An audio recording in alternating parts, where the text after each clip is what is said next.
जय जगन्नाथ जय पंचसखा अच्युत शरणम। आज मोर आलोचनार विषय हूँ ओंकार चारि वेदर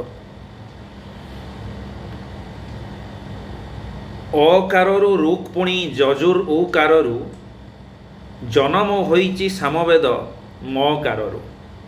एही तीन वेद मिली होइले अथर्व एका ओंकार शक्ति करिअछि सर्व। यह महापुरुष अच्युतानंद रचित 46 पटलू उद्धृत। एठारे अकार ऋग्वेद और उकार यजुर्वेद और मकार सामवेदर उत्पत्ति बोली वर्णना करा जाइछि। ये तीन वेद ऋक् साम यजुर्वेद जो मिसी जाती से से अथर्ववेद सृष्टि हुए। रही केमिति लगिला निश्चिंत जनइबे। जय जगन्नाथ।